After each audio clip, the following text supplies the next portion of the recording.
Columnas políticas del miércoles 8 de junio del 2022. Templo Mayor de Reforma. Al revisar con detalle los números del proceso electoral del domingo pasado, es claro, se puede ver que la diferencia entre el PRI y Morena es nomás el membrete. Esto porque el crecimiento exponencial que tuvieron en algunos estados los morenistas, como en Quintana Roo, es proporcional al desplome que sufrieron los tricolores. Fíjese, por ejemplo, en Hidalgo, el priismo se desfondó ante la imposición de Carolina Villano desde el centricolor. Tan es así que no solo Omar Fayad le volteó la espalda, sino también buena parte de la estructura priista, aquella que controlan exgobernadores como Miguel Ángel Osorio Chong. También en Oaxaca hubo una clara mudanza del priismo al morenismo, encabezada por el propio Alejandro Murat, que seguramente ya hasta debe tener su credencial firmada por Mario Delgado. De ahí que hablar de Morena como el PRI 4.0, pues no es tan descabellado, ¿eh? Quien se lanzó durísimo contra Andrés Manuel López Obrador por su ausencia en la Cumbre de las Américas fue el senador republicano Marco Rubio. Y es que el cubano americano escribió: me alegra ver que el presidente mexicano, que ha entregado secciones de su país a los cárteles de droga y es un apologista de la tiranía en Cuba, un dictador asesino en Nicaragua y de un narcotraficante en Venezuela, no estará en Estados Unidos esta semana. ¡Auch! Según lo que se dice en los pasillos del gobierno capitalino, ya van muy avanzadas las investigaciones en contra del productor Antonio Toño Berumen, como le dicen, quien es acusado por abuso sexual por varias personas. Quienes saben del asunto dicen que el Ministerio Público ya solo está a la espera de algunos peritajes para proceder con todo en contra del conocido promotor musical y también religioso. La oficina de la fiscal Ernestina Godoy ya demostró que cuando quiere, le mete velocidad a los asuntos, como sucedió con el destituido titular de Sedubi. Habrá que ver cuánto se tardan en soltar la caballería contra Berumen. Y a ver. ¿No se suponía que Hugo López Gatell era un experto en epidemiología?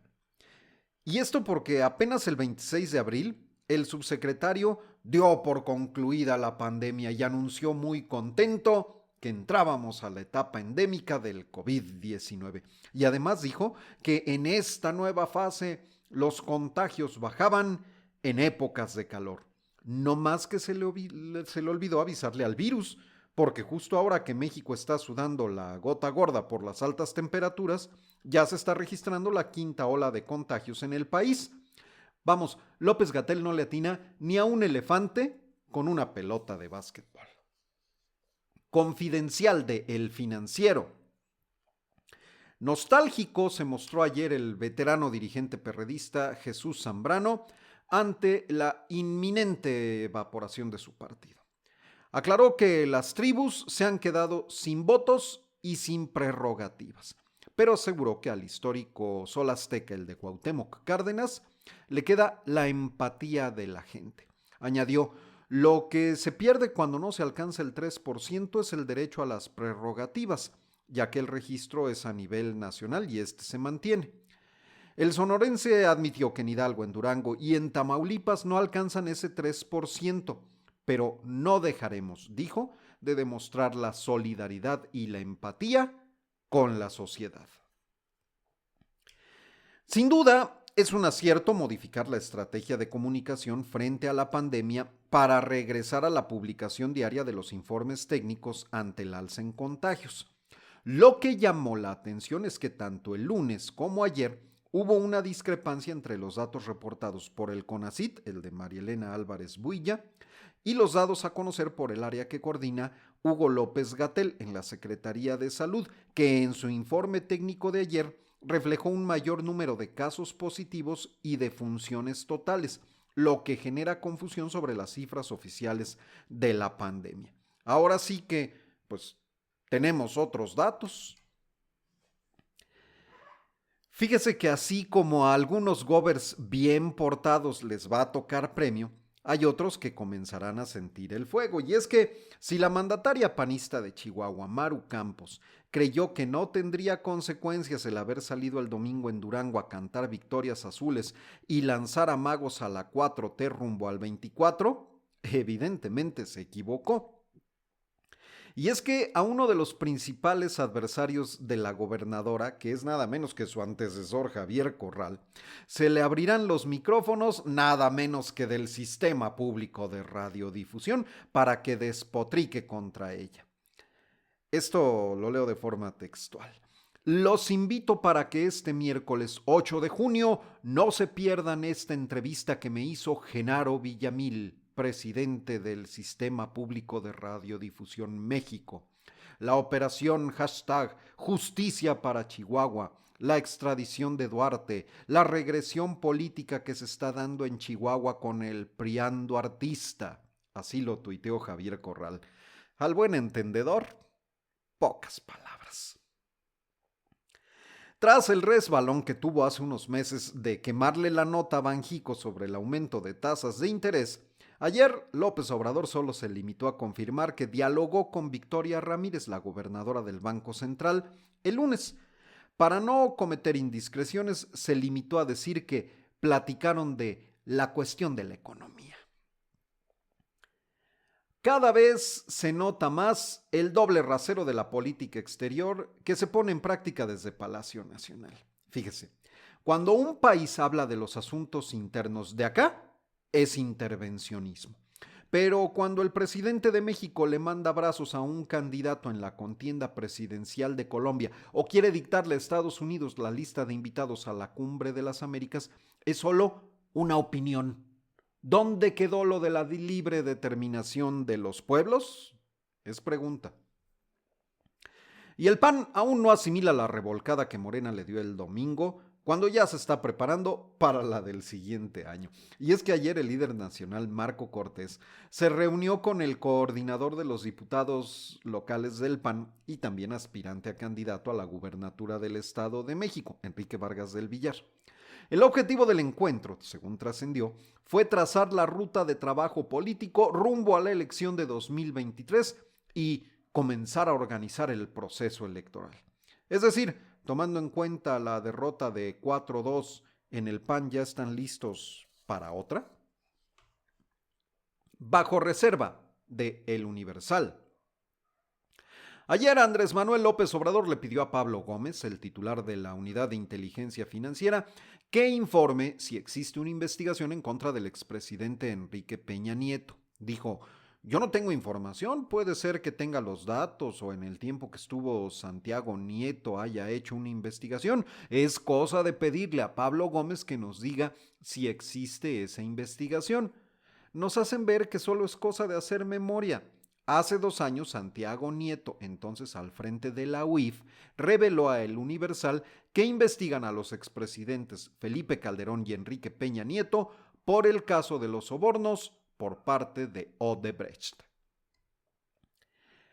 Triste retorno a su escaño tendrá la senadora Marta Márquez luego de su desafortunada participación como candidata a la gubernatura de Aguascalientes. Y es que la pregunta es, ¿a qué grupo parlamentario se incorporará? Toda vez que quedó mal con todo el mundo. Como integrante de la bancada del PAN y una de las más aguerridas críticas de la autollamada 4T, renunció a la fracción azul y al partido, para ser acogida por la bancada del Partido del Trabajo. Luego, ese mismo partido la postuló como candidata a la gubernatura, pero un día antes del cierre de campaña, declinó en favor de la morenista Nora Rubalcaba. Para cerrar con broche de oro, contrario a la postura de la abanderada de Morena, fue la primera en reconocer el triunfo de la panista Teresa Jiménez, de quien había hablado pestes toda la campaña. Ya veremos si algún grupo parlamentario le da cabida o si de plano, pues mejor se declara independiente. Y a más de 20 días de haberse instalado el plantón de los maestros de la Coordinadora Nacional de Trabajadores de la Educación a las afueras de la Secretaría de Educación Pública que dirige Delfina Gómez, aún no se ven visos de que sus demandas vayan a ser resueltas. Los profesores demandan, entre otras cosas, un incremento salarial no más de 100% y que se reanuden las mesas de negociación con el presidente a la cabeza. Pues los profes tendrán que seguir esperando porque nos aseguran que en la SEP ya no sienten la menor presión por el plantón. Y en Palacio Nacional se ve muy lejano el día en tener una reunión con el presidente, quien considera a ese movimiento como conservador. Trascendió de Milenio Diario. Algo sí se está moviendo en la coalición Va por México, pues el dirigente del PAN, Marco Cortés, prometió el pasado jueves que este lunes al mediodía, después de la jornada electoral, saldría unido con los presidentes del PRI y el PRD, pero la conferencia se canceló y hasta mitad de semana no hay fecha de cuándo pueda llevarse a cabo.